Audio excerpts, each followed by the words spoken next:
My name is Jim Tabucci. I'm located here in Elk Grove, California. Um, my background is I'm a Nikkei Sansei. Um, my father and his family were in the Stockton Assembly Center, and then they were taken to Rower in Arkansas. My mother grew up kind of in the Marysville area, and so they went directly into Tule Lake. And my role today is I get to kind of be the person who can talk, but also kind of ask questions and have our other two panelists speak up throughout this. Um, and we're gonna be talking today about the Stockton Assembly Center, but then also Okagesama and the whole vision that we have for creating the Japanese American Interpretive Center. Before really diving into the topic, though, I would really like to take this opportunity to acknowledge the significance of today, right? And to really honor today. So today's a special date. It's May 10th, and it also coincides with 83 years ago. My number right? 83 years ago today, probably right now at this time of the day, um, my relatives and a lot of other relatives of people here on the line were actually reporting into the Stockton Assembly Center. And they were probably at this exact time having their bags checked and having um, these kind of manila tags that were put onto their coats or their shirts, right? And this was their identification tag. Um, on my on my father's tag, it had his name, and it also said status okay, which meant that he was inspected. His suitcase was probably inspected, and that they were determined to be okay, right? But it was at this exact time, and that's why we're having this webinar today in recognition of them. So you'll see that really this talk that we have today, the organization that we have today, the whole initiative and the vision that we're putting together is really in honor of our elders who have come before us, right? At this point, I also want to ask, right, are there any survivors of the concentration camps that are online with us today? Hotch, Yes. yeah. Can you tell us more? Well, our family of 9 were in Santa Anita.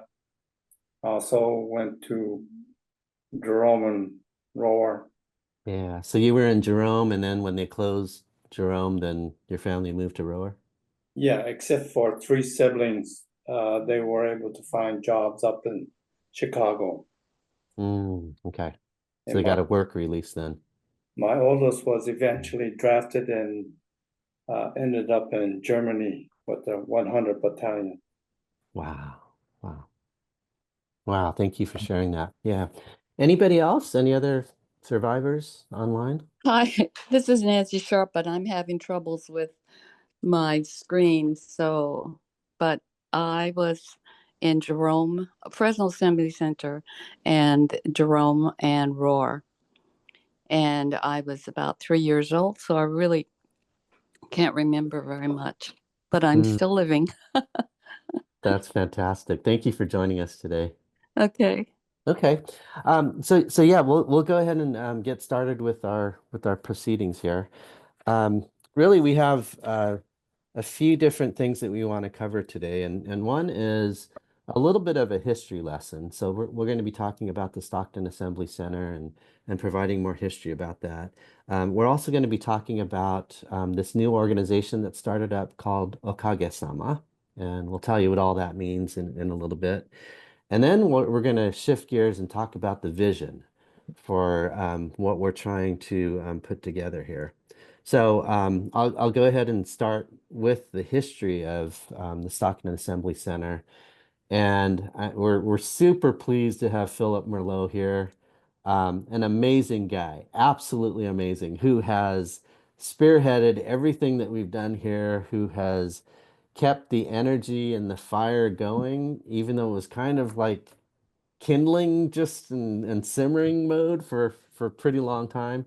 But Philip really, stuck to his guns and really continued to I would say push and prod and encourage and activate our, our our environment here to get people going. But also, so there's that kind of activation energy that he has, but also a huge and deep understanding and history for the Japanese American experience, and I think he's probably more knowledgeable than like 99% of Sansei or Yonsei that are around. So with that, Philip, we're just gonna have a conversation here. If you can just, fill us in about your understanding, your knowledge about the Stockton Assembly Center, and kind of how some of the things that you've learned about the center there.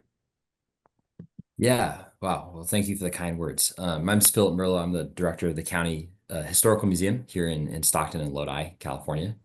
And so prior to World War II, the Japanese community was really critical to the civic and social and economic fabric of Stockton and Lodi. And the community was kind of a part of the backbone of the local economy and also local cultural life. And of course, there were a lot of is a complicated and nuanced history. So when the incarceration order was announced in 1942, there's a large community of Japanese Americans in Stockton and Lodi that was incarcerated starting in May of 1942. I think it's May 10th. And the community was, as with all Japanese American communities across the country, extremely like it was an extremely traumatic event. The the really interesting thing about the actual Stockton Assembly Center, it's at the San Joaquin County Fairgrounds, was that the Japanese American community, specifically in French Camp, California, had actually financed and funded the construction of most of the buildings at the Stockton Assembly Center, including the Stockton Assembly Hospital building, which was financed to create a museum. So starting in May of 1942, approximately, I think, 4,700 folks were incarcerated from Stockton, Lodi, French Camp, Tracy, at the San Joaquin County Fairgrounds, and they were there for about 5 months. And while they were there, as with many of the assembly centers, the conditions were really terrible. People were asked to live in horse barns. I think the first thing that most people did when they got to the assembly center after having their bags checked and getting those manila tags was that they had to go to and check into their bunks, Mhm. and they were actually at a functioning fairgrounds and they had to shovel horse dung. So it was a really traumatic experience that was extremely inhumane. And people were there for 5 months. It was in spite of the hardships and challenges that people faced, it was an extremely vibrant community in the sense that people made the best with what they had. The Assembly Center had its own farm, it had its own newspaper, it had sports clubs, it had dances and dance clubs, etc. And by October, the community was sent to Rower and Mhm. mostly Rower, Arkansas, for the duration of the war. Yeah. Hey, Philip, can I just interrupt you for a Yeah, second? Yeah. yeah, Yeah. So there was the medical building that was there, right? Looks like this mm, huge Quonset, right? Um, yeah, and if my understanding is that the Yamada family and the Komode family were the yeah. principal funders for it, right? Um, but it opened up just before World War II had broken out. Is that correct? Yeah, so there's this big hospital building at the Stockton Assembly Center site, Yeah. and it's 16,000 square feet. The Komura and Yamada families in French Camp in 1937 through 1939 financed the construction of the building as the county's first museum. And it was going Yeah. to be an ag and history museum. dedicated to the history of San Joaquin County that was, again, paid for by Japanese families in French camp, who, again, Right. were very civically active. And it operated as a museum for 2 years before the incarceration, and the Department of War seized the facility. Oh, so it was 2 years then. Okay. Yeah, But here you can imagine, right? It would have been a brand new building, yeah, right? Brand new, clean, freshly painted, beautiful windows in there and everything, right? And was commandeered by war, yeah, the exactly. authority. Yeah. Yeah. And so after the Japanese community in Stockton, San Joaquin County left to Rower and were deported, Mhm. the site essentially remained unused for the duration of the war. And at the end of the war, a lot of the facilities at the site were actually auctioned off. And so guard towers were sold off, various Quonset huts and other types of bunk buildings and horse barns were sold off, and are actually many of which are still extant today across San Joaquin County. You can, if you know what to look for, you can find them. The one building that was never demolished or sold away was this 16,000 square foot concrete museum building that had served as the Assembly Center Hospital, during which the 300 and so or so people were born in during the war, or during the 5 months that people were there. And in the early 1980s, local elected official Richard Yoshikawa, who was the first elected official of color in San Joaquin County, but also extremely prominent member of the Japanese community in San Joaquin County. I think we've got some relatives on the call. Um, he led an effort in the early 80s to have that site listed as a California state landmark. And they were able to get a plaque up. And by that point, pretty much the only building at the site that was original to the Assembly Center was the hospital building. And unfortunately, in the intervening decades, in the 90s, 2000s, 2010s, I think that there was, I don't want to say a forgetting, but maybe a decline of historical awareness, certainly amongst the Japanese American community, but I think across the entirety of San Joaquin County, concerning its own history, and certainly for the history of the Assembly Center and the incarceration. And so, I think that today it's actually used as a maintenance shed, right? Mhm. The building, for the past 25 years has been basically maintenance and storage shed for the fairgrounds. And in kind of recent history, in 2021, the governor of California issued an executive order listing the San Joaquin County Fairgrounds as a surplus property to be redesignated for housing development. Mm. And in the original plan, they wanted to demolish that building. And I Now, got Philip, was that the entire fairgrounds that they wanted to the take entire over fairgrounds. for housing? Okay. Yeah. Yeah. And so I got a hot tip from someone about this, and Hmm. they wanted to know, like, hey, isn't this a state landmark because it's associated with the Japanese experience at the site? Right. Um, can you look into this? And sure enough, we were able to verify that that building was from the Stockton Assembly Center site, that it had been paid for by the Japanese community in the first place prior to the incarceration. And we started contacting people, right? And we were able to get JCLs in San Joaquin County to meet for a group meeting in September of 2021. And that led to a letter writing campaign. And we were able to send, I think, just over 900 letters to the governor's office.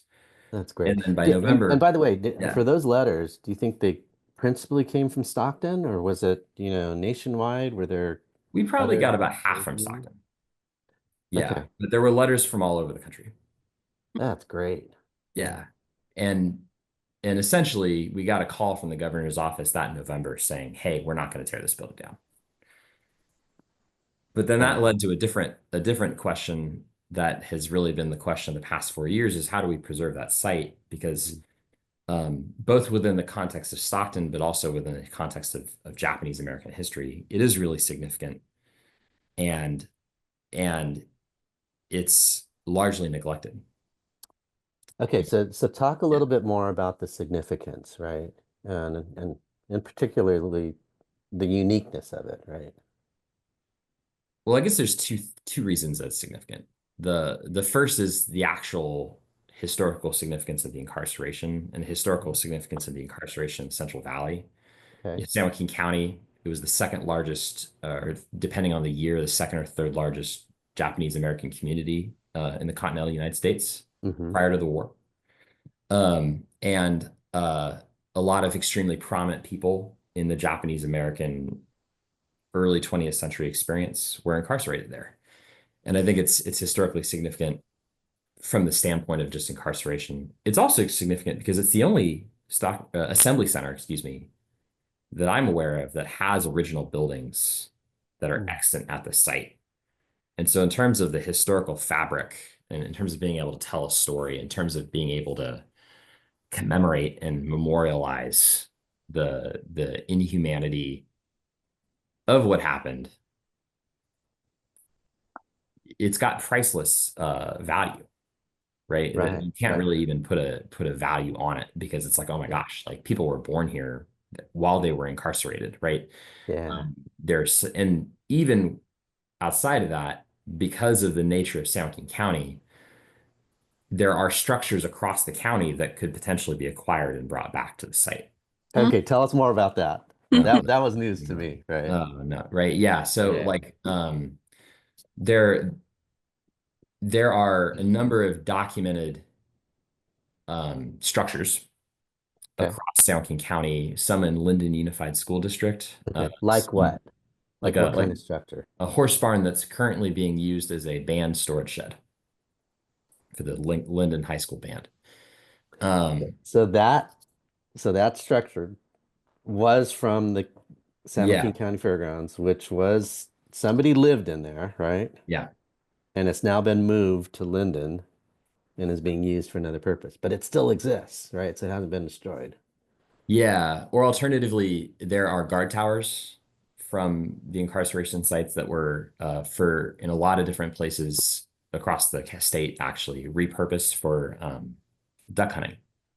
Hmm. And so the Venice Island Duck Club in particular, which is a really famous duck club out in the California Delta west of Stockton, Yeah. their duck blinds are guard towers from the incarceration from So Stockton Assembly actually Center. guard towers from 80 something years ago. Yeah, Yeah. they've been repainted. Yeah. And I've seen guard towers at different places, right? So like I was up at Tule Lake and I saw a guard tower there, but I think that was all newly constructed, right? They went back to Army plans, but those were newly constructed. So this is actually guard towers that were on site That are still extant, 82 years ago, 83 years haven't ago. been modified outside of they've put in chairs and cabinets, supposedly. Hmm. Yeah, so in terms of being able to tell the story of the incarceration, there are physical assets associated with the Stockton Assembly Center site that don't exist anywhere else. Right? If you go to Rower or Jerome, there's a smokestack, Hmm. right? And there's a cemetery. Whereas if you go to the Stockton Assembly Center site, I mean, there's a building, a big building left, but there's also other buildings in the community that are affiliated with that site that could theoretically be brought back for the purpose of storytelling. Fantastic. Yeah, yeah. So I had a chance to go visit the Walerga site, right? For so Sacramentans were taken there, I believe it was on May 5th, right? It's a few days ago. And I went to the Walerga site, and there's a park there that exists. But other than that, there's a monument and a pretty small monument at that. And that's all you can see, right? So when you go back to the Stockton Assembly Center, that location, you see this huge building and 14,000 square feet. Just to kind of put it in perspective, I think it's like two very large basketball courts. And it could be, the size of an airplane hangar. It's that big, right? So there's just, really big possibilities. And I think the roof and the ceiling is, I don't know, 20 feet tall when you go on the inside. So it's a huge building. And so this is what we're talking about, right? This is the possibilities. And so yeah, I was really struck by the uniqueness of this and how you can go to other sites that had um, internment camps and also assembly centers, but there's not much there, or the things that are there have been recreated, right? Yeah. Um, yeah, so thanks for that. I want to kind of pause now. Any questions from our viewers here that you'd like to ask, principally about the history of the site? Did someone mention that the building was financed by the Komori family? Yeah, Hotch, thank you for that question. Yeah. Philip, you Yeah, want to take that? yeah. So Dean Comery's grandfather, Oh, okay. you know Dean Comery, his Dean and John. grandfather paid for that building to be built primarily. Okay. Yeah, it was through the French Camp Future Farmers of America chapter, and they wanted to make a gift to San Joaquin County and have a museum dedicated to the history of agriculture in the county.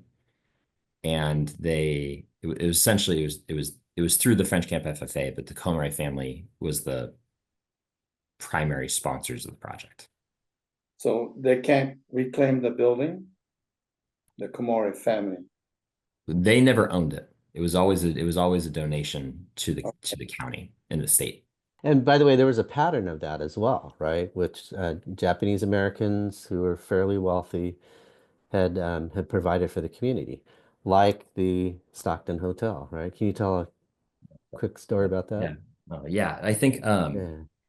you know, the Japanese community in Stockton was at the heart of the fight against the alien land loss of 1911, 1914, 1921. And the reason for that was the Japanese community in Stockton and Lodi and in the Delta was really the wealthiest in the country and owned large quantities of land. A lot of that associated with a guy by the name of George Shima, who I think a lot of people have heard of, Yes. Potato King. He wanted to have a place where wealthy business partners in Japan and the ambassador from Japan could actually stay in Stockton while they were visiting. And he thought that the hotels in Stockton were substandard. So he financed the construction of the Hotel Stockton, which Yeah. is at beautiful Mission Revival building. But I think either right as it was being completed or right after it was completed, the first alien land law was passed Mm. in California. Mm. And so he wasn't allowed to own the building.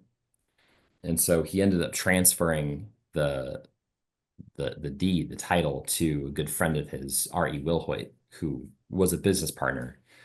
But I think there was a history of the community, of the Japanese community, taking leadership roles from a civic perspective, oftentimes either associated with their business, but also sometimes really making a point that, like, hey, we are a part of this community, and we want to contribute and give back, and we want people to know that we feel like we're a part of this community.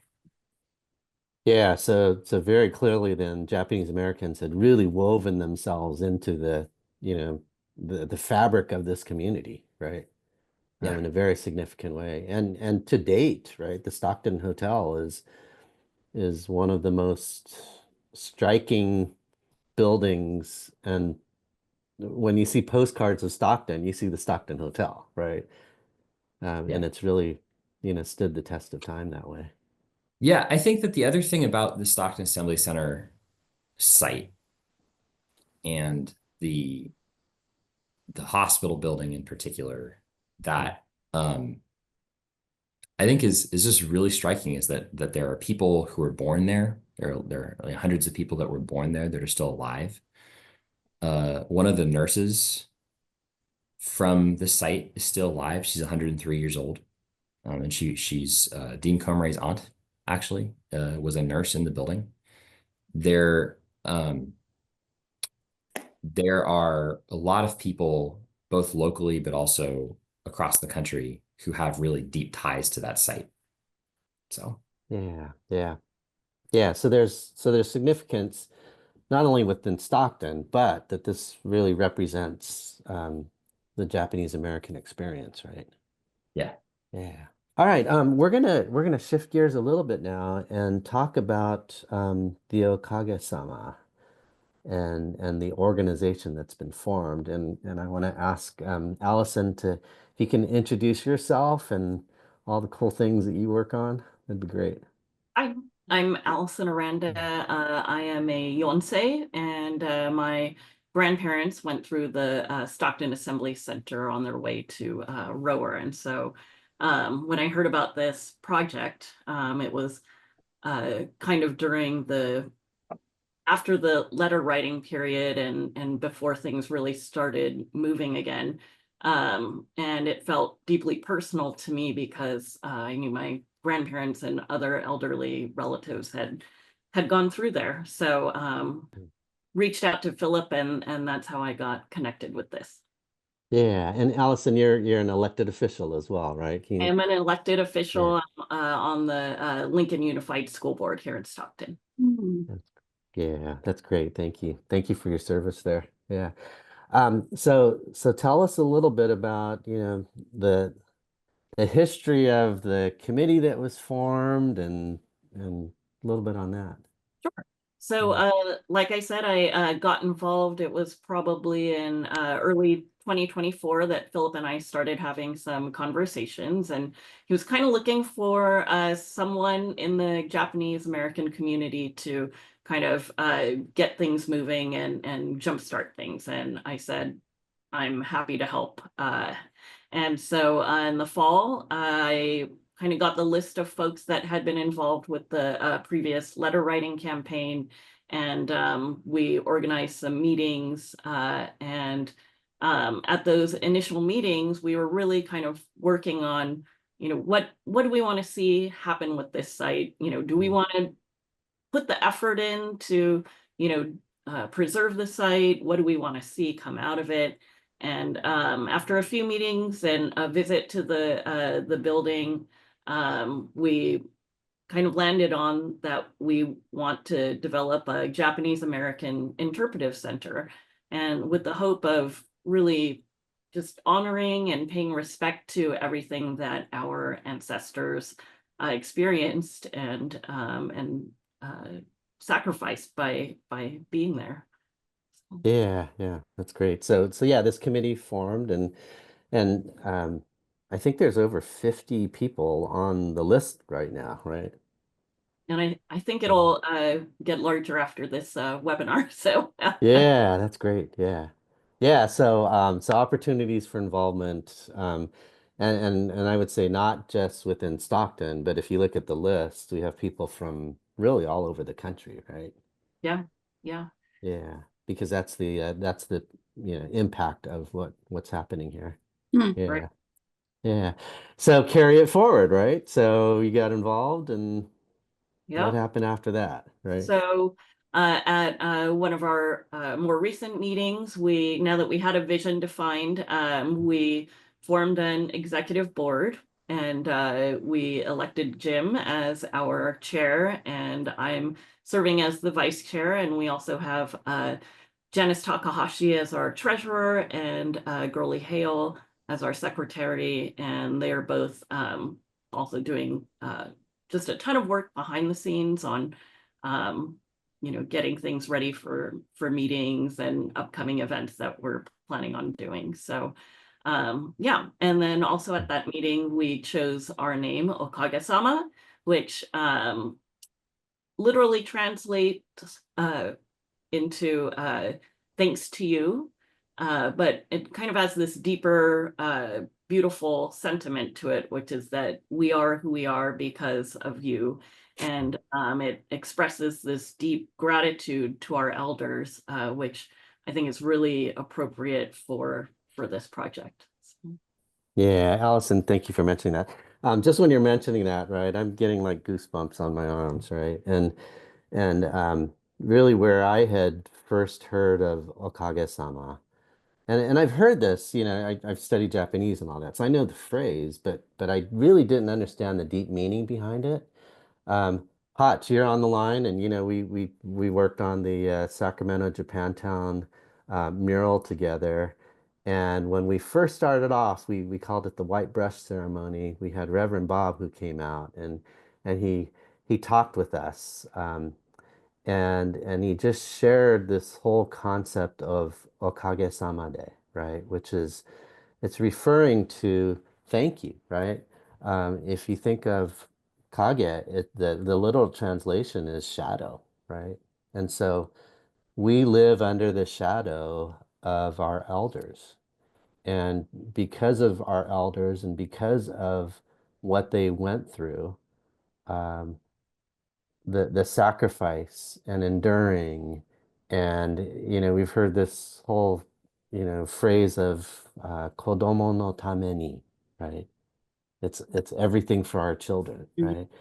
That they've made all of these sacrifices for us, that we came up with this idea of, rather than using another acronym that had the letters JA in it, it's probably a 4 or 5 letter acronym or something like that. Let's give the group a name that really has a lot of heart and soul behind it, and that it really pays tribute to our elders. And so that's where Okage-sama came from. In fact, at our meetings, right, the first thing that we talk about is we share a story about one of our elders. And it's their camp story, their kind of life history, because what that does then, it brings that focus and that attention and intention, that what we're doing here is all about celebrating and honoring our elders. And what that does then, that gives us motivation to, like, you know, as Japanese would say, ishokenmei, right? With all of our efforts, right? Ishokenmei, let's focus on what we can do as a group here. So Allison, we get together, and we get together, periodically with our meetings, and then we have committees. Can you share more about kind of the structure? So we have a few committees right now. We have a historical committee and a marketing committee. And what is the third one?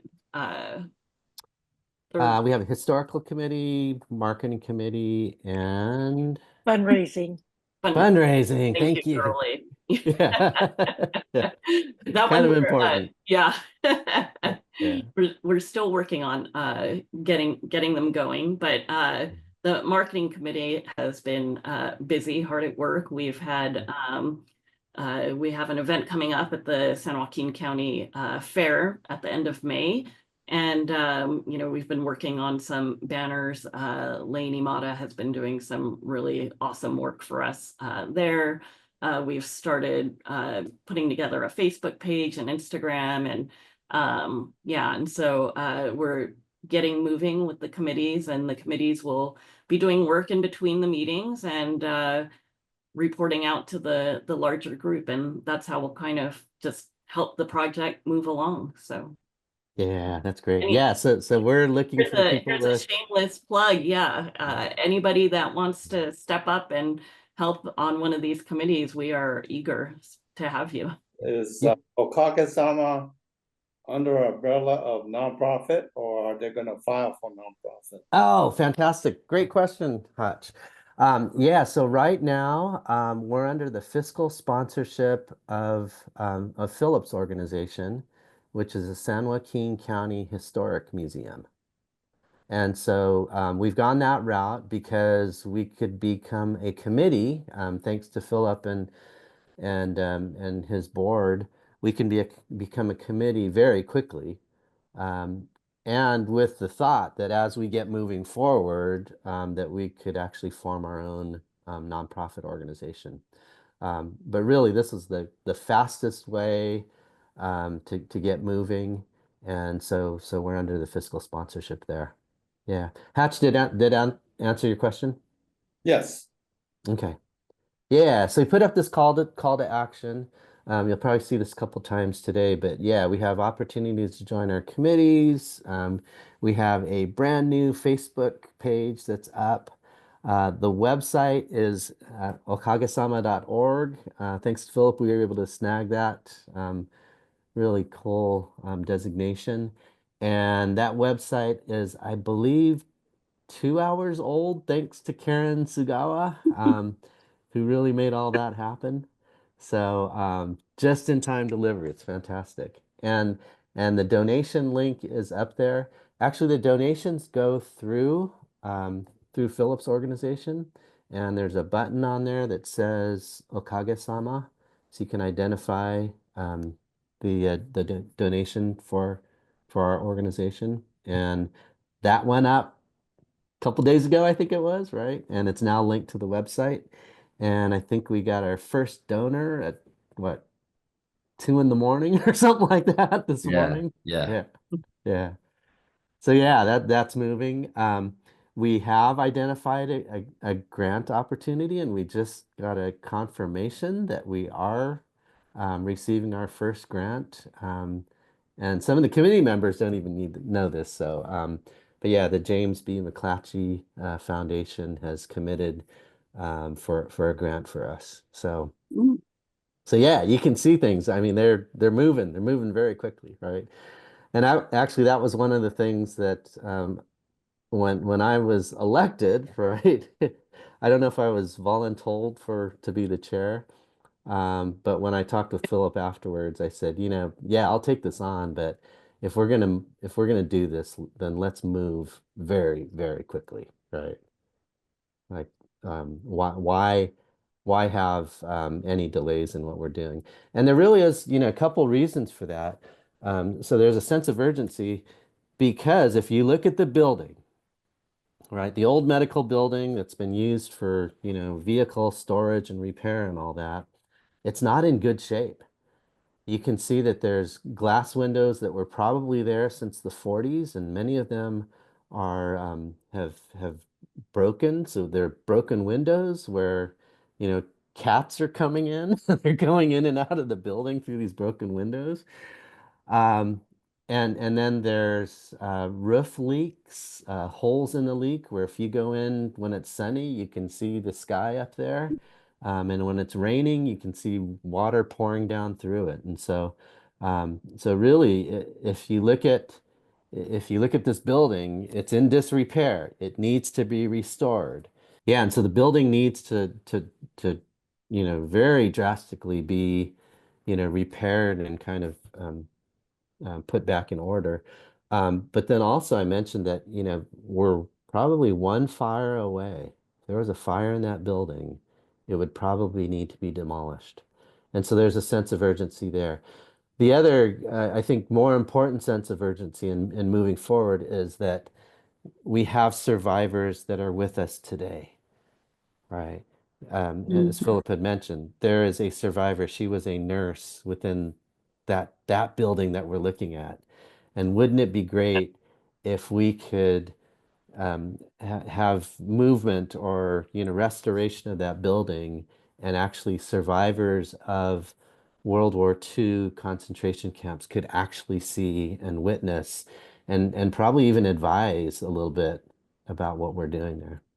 If someone wants to volunteer to help, who should they contact? Allison, thank you for replying to this.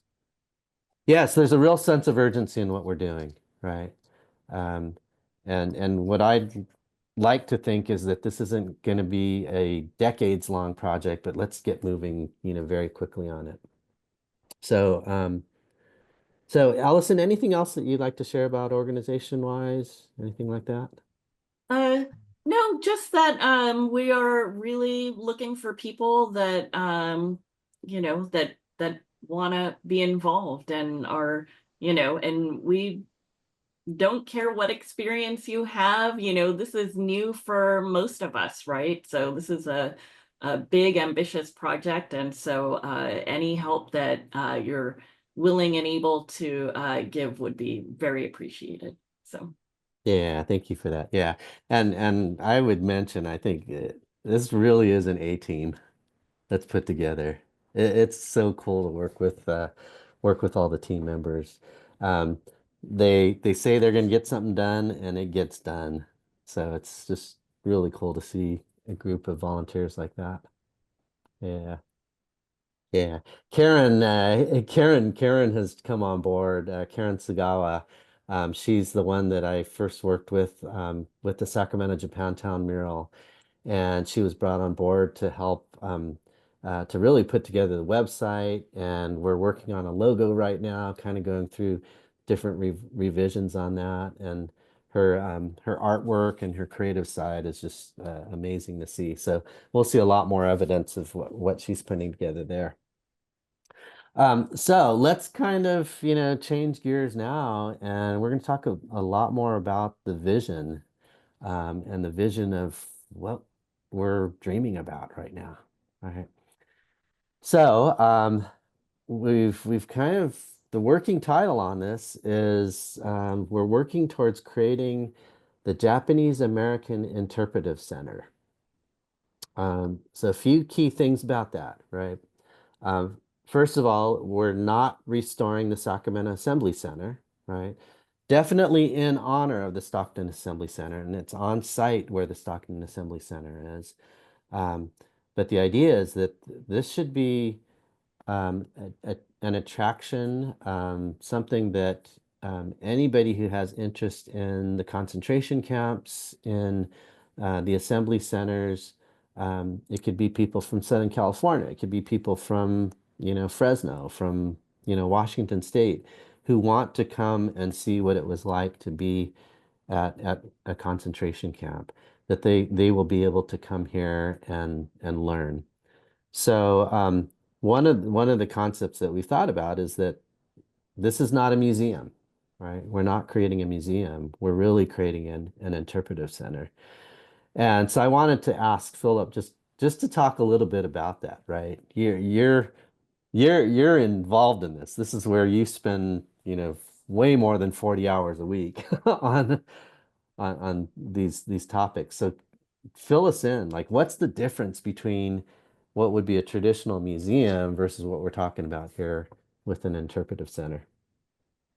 Yeah, so I think the key word is the interpretive center. That's the key phrase. Museum is somewhere where you come and see collections of artifacts or collections of exhibits. Mhm. And I think that the hope with this space is that because there's this building that's been miraculously saved, and survived, and because there are other potential structures that we can bring in to help flesh out what the space actually felt like, the hope is that we can have some sort of living history experience where people who visit the site can actually, through experiential activities, learn what it was like to live there, and learn and feel how people, a facsimile, of course, Mhm. of how people felt in 1942 when they came here. And Right. so So, I think that, and that's the goal, is to be hard hitting, right? The mhm. goal is to really explain, like, oh, this is what the incarceration actually felt like. Yeah, yeah. So let's kind of paint the picture, right? So this is not a traditional museum where you would see an artifact that's there with a little postcard size description of it, right? It's not where you would kind of walk in and look at one artifact, move on to the next and the next after that, right? This is not what we're talking about. This is really an interpretive center where you could actually feel as close as possible to what that would be like. Um, I think of, you think of students, right? Maybe it's a maybe it's a fifth grade student, or maybe it's a high school student, right? And and their pre-work before coming to this interpretive center would be pack a suitcase, right? Go Yep. home and pack a suitcase. Um, you're going to be taken away. You don't know how long you're going to be there. You don't know where you're going, and you don't know if you're ever going to come back home again. But go through this mental exercise where you have to pack a suitcase, right? I mean, any of us right now, right? If we tried to think about, you're going to pack one suitcase, what would we put in there? What would we take and all of what we would have to leave behind, right? Including all of our friends, our possessions, our pets, our businesses, everything, right? So we have one suitcase. And so you can imagine, right? Students getting on their bus, they have their one suitcase with them. They get to this interpretive center and immediately they're given one of these, right? So they have to write their name on it. They have to put it onto their shirt, right? And now this is their identification, right? As they're carrying their suitcase. So already they've gotten into this mode of, wow, this is really what the Japanese Americans had to go through. And it's a true story, right? So now they approach that building that you just saw in that slide. And not only is that building there, where they're bringing their suitcase in, but they're seeing, yeah, there's a guard tower that's there. And it's the actual guard tower that was there on premise, right? So now they're there, and because of this, huge oversized building that we have, there's the opportunity to create an environment and to control the environment, right, of a camp situation. So within there can be a barrack, and it'd be a recreation. So the barrack can be, you can touch everything, right? You can touch the stove. It wouldn't be on, but you would have, a glowing red light that's in there, right? So you have the stove that would be in the barrack. You can actually sit down on the cots and feel what that would be like. And because we're able to control the environment, you can show it in daylight. You can darken the lights and you can show what it would be like more towards dusk or nighttime, right? There could be a classroom that would be there. And so these students could actually sit within the classroom at desks that are, very similar to what our elders had sat in when they were in class. And they can get lectures, right? And watch films from that time to actually feel like what it would be like in those classrooms. Again, because of the size, they can sit and they can have a snack or a meal in a mess hall. All right. So here they are now. They've now been received. They have their suitcase with them. They have their tag that's there, and they're experiencing what life would have been like um, within this kind of camp environment. Um, I've wanted to do that. I've gone and visited Tule Lake with my mother, and I went on a pilgrimage there, and I was shocked to see that other than um, the jail that was there, there were no other real buildings that were there. And so I wanted to know, what was it like, right? And I'd hear stories and I'd see pictures, but it was really difficult to feel. So the whole concept behind that is this adage that goes, what I hear, I forget, right? What I see, I may remember, but what I experience, I'll remember forever. So the idea behind this is for not only for students, but for adults alike, right? I mean, for all of us who are, descendants of, our elders who have gone through camp, to feel what it was like, to get a sense, by being immersed in this. So, so it's really, it's an aggressive vision. It's very ambitious to be able to create something like this. I don't think it's ever been done before. I know that I've had an opportunity to visit a couple of Holocaust museums, and I think that they do that very well by creating that immersive experience. Um, Other than that, I don't know of immersive experiences like this, and I think that that because of what we're talking about, there's an opportunity for technology to come to play in all of this. Where we could do some things that apply technology. Um, And so that's kind of the vision for what we're talking about. I wish I had a picture or a video or something that I could, take you through, but this is really kind of in very early concepts right now. And so we're sharing this, just full transparency that this is what we're looking to do. But it's really evolving on how the programming would work for this kind of interpretive center. Um, to do this, it's going to be a very big lift, and um, there are a few key decisions that need to be made. For example, right, one is that we would like this to become a California State Historic Park, right? And Philip, you were just mentioning that the state actually owns this property, right? Can you fill us in a little bit more on that?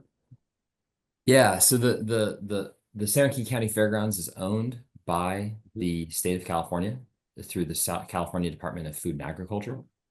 And so they have they are essentially the owner of the property. In order for us to use the site, we would have to work with the state government because the state of California cannot sell or dispose of property for any reason other than building housing right now, according to state law. So the hope is that we can get the state parks department to assume operations of the space that we need, and then have this become the first state park in Stockton, and have that as a partner where there's a nonprofit operator of the site, similar to very many other state parks across the state. Mm-hmm. Yeah, yeah. So it could become a state historic park, but we'd have to have agreement with that, right? Um, as far as we know, right, the San Joaquin County Fairgrounds is positive towards this movement, right? San Joaquin County Fairgrounds is all aboard. Yeah. So not only with the building, but surrounding land, right? Yes. Yeah, Yeah. I think the fairgrounds intends to give us the 5 acres of ground around the building. And at what cost? Zero. Be free. Yeah. Yeah, yeah. They would be giving it to the state parks department. Yeah. So this is amazing, right? That that that this is what's the word when is this would this be considered like a repatriation in a sense, or how would you frame that? That is up to the community to define what that means. Okay. I In what mean, sense? Yeah. well, yeah, I think it's a the politics of repatriation are complicated, but I Okay. think Okay. ultimately the site needs to be operated within the context of the Japanese American experience. Hmm. Okay. I try and say it. Okay. Yeah. Yeah. So yeah, there's the existing building, 5 acres around it, right? That can be ours, right? Ours in quotes, right? It really would continue to belong to the state. But I have experience. There's an opera house in Woodland that has a similar agreement where the state leases it to the city of Woodland for $1. The city of Woodland leases it to the opera nonprofit for $1.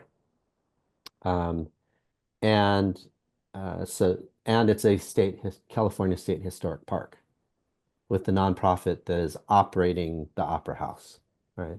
So there's a model that exists already, and but the cool thing about it is that we have access to the property at this point.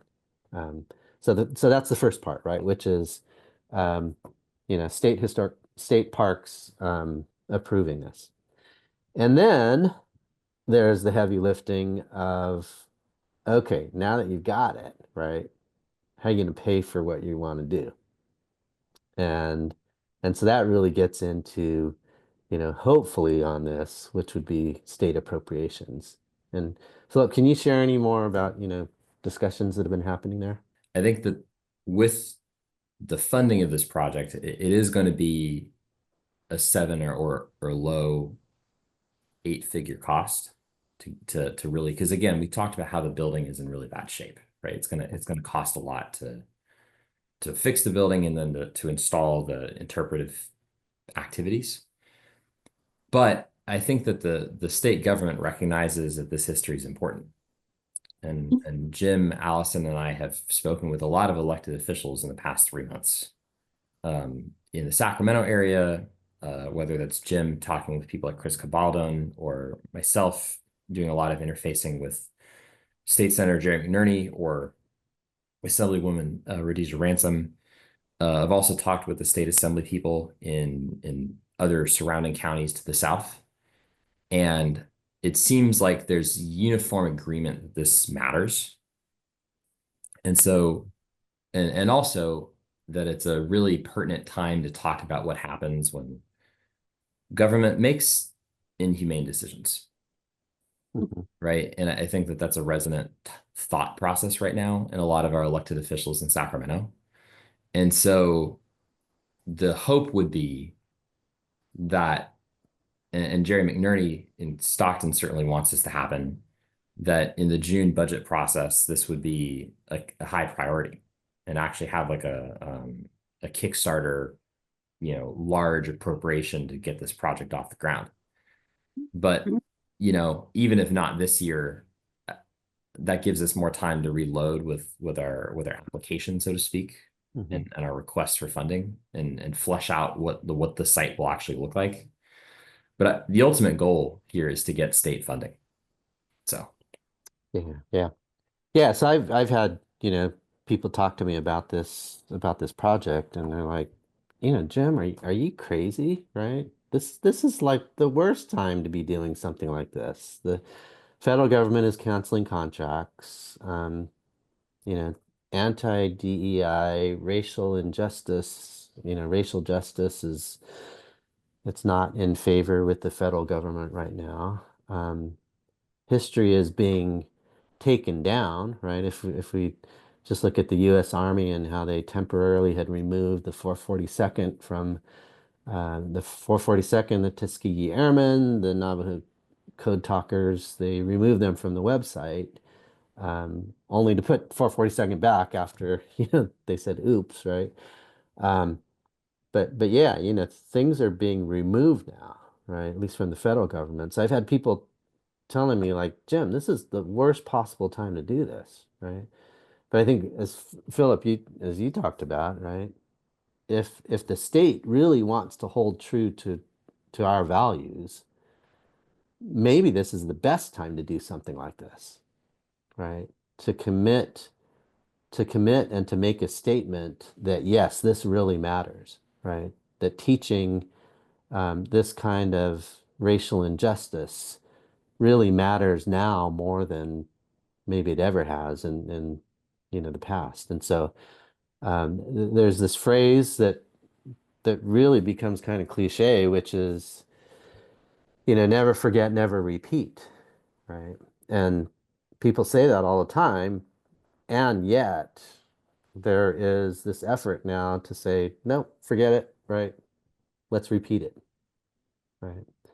So even though, some people may say this is the worst time, maybe in fact this is the best time to get moving with this and to move forward aggressively with this. So that's kind of the thought that I have in mind, and that kind of keeps me moving forward.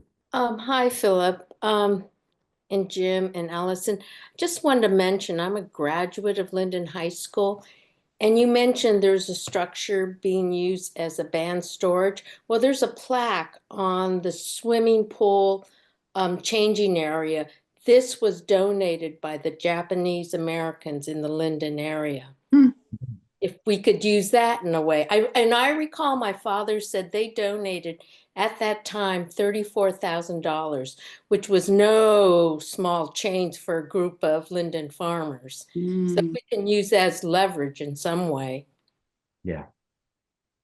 Again, across the entire county, the Japanese American community, both before the incarceration and after, has really been prominent in community-oriented philanthropy. despite relative, especially at least after incarceration, relatively small numbers. So So yeah, that's the vision of what we're talking about, right? I think it's really exciting. It's an opportunity where we can do something very different that hasn't been done before. Um, and that this type of interpretive center, we'd really aim for it to be self-sustaining, right? To have enough people coming through this and where the experience would be so good that people from all over, Mm-hmm. Japanese Americans from all over, right? General public from all over would want to come and see this, because it's an experience unlike anything else, right? So that would then generate the revenue to help this to be self-sustaining. And I think that is an important part of this, is that um, while we'd be a nonprofit, you really do have to make sure that you're able to sustain your organization through this. Yeah. So yeah, that's kind of the vision going forward. And stay tuned, right? Because that vision will continue to evolve and develop and mature as we go forward. I have a question.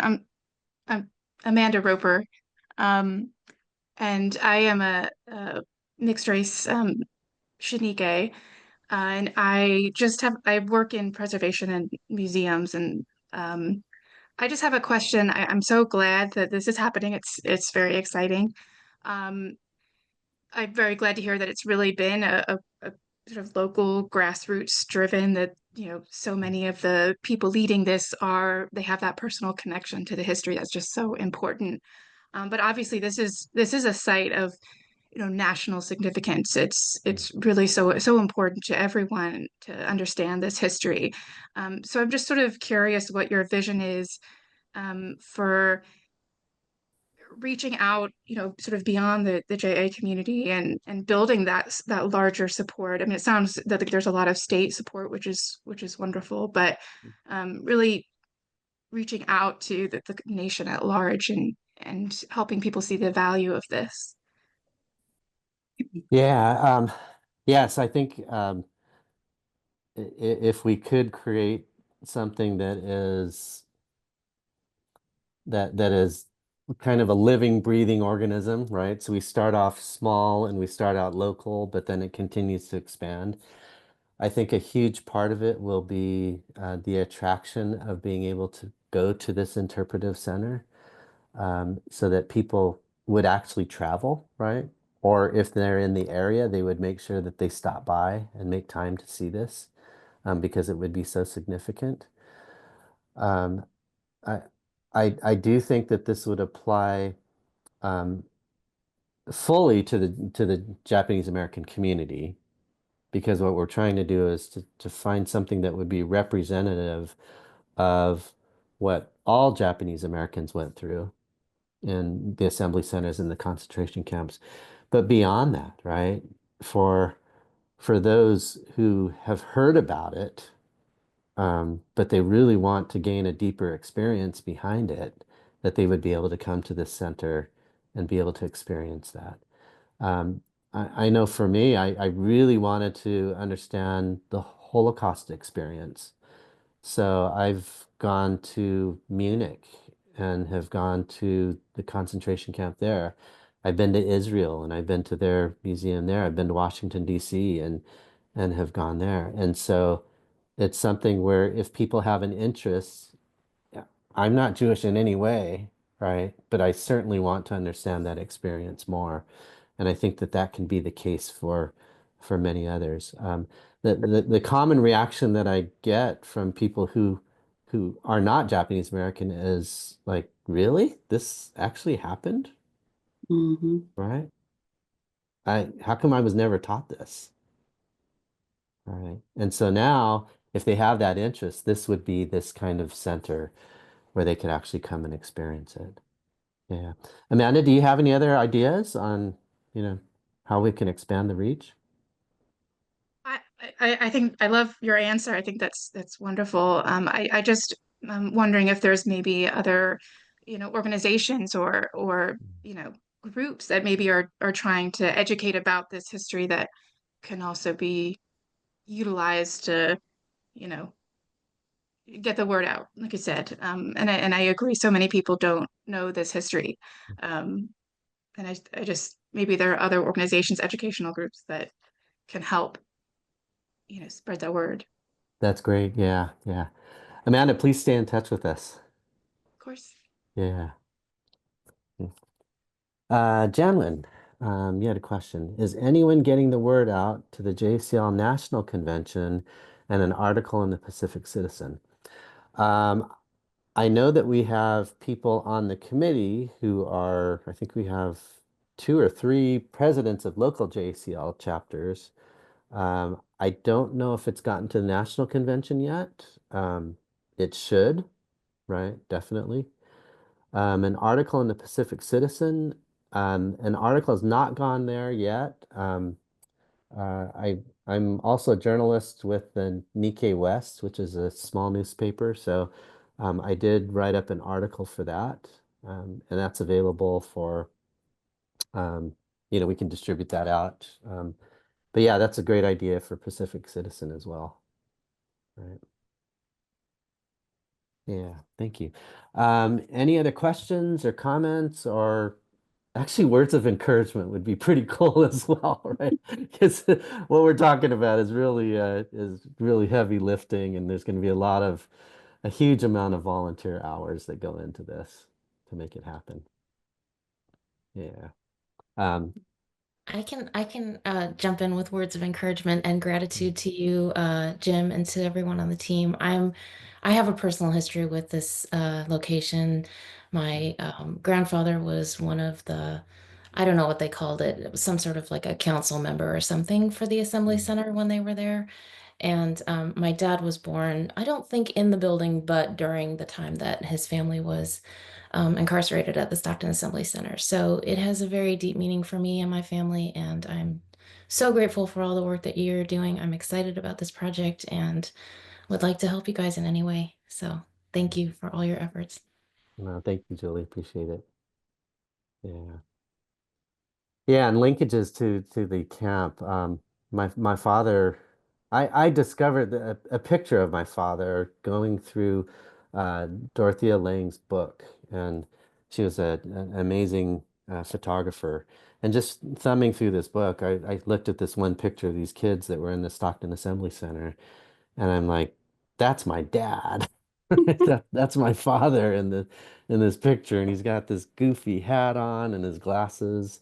And sitting next to him is Henry Nishioka, who was his lifelong friend. And in his hand is a American government book.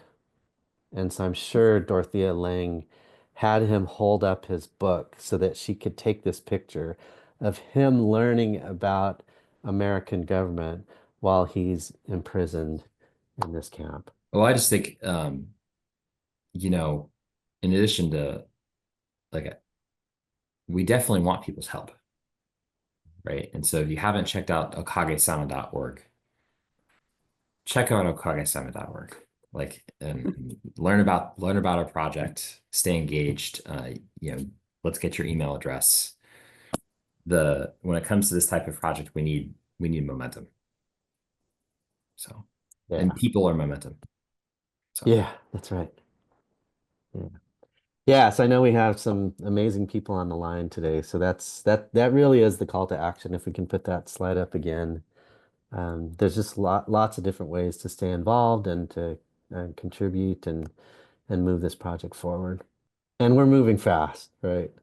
As I talked to Philip, and Philip was, I think, pretty surprised in the beginning when I said, "Yeah, let's move fast on this," right? So we're trying to move faster than the normal pace of government. Yeah, so here's our call to action, right? Join a committee, follow us on Facebook. I think there's an Instagram site that's there now. Yeah, grant writing would be especially important at this point, right? We've identified a few different grants that we can apply for, but somebody who's experiencing grant writing would be great. And of course, donations, we have a donation button that's on okagesama.org, right? And tell your friends too, right? Tell your friends about what we're doing. We think it's an exciting initiative. We're moving fast. We want to get moving, and it's going to take a lot of people to keep this going forward. So with that, I think we're just about at the point where we can conclude. Thank you, everybody. Thanks for spending your Saturday with us.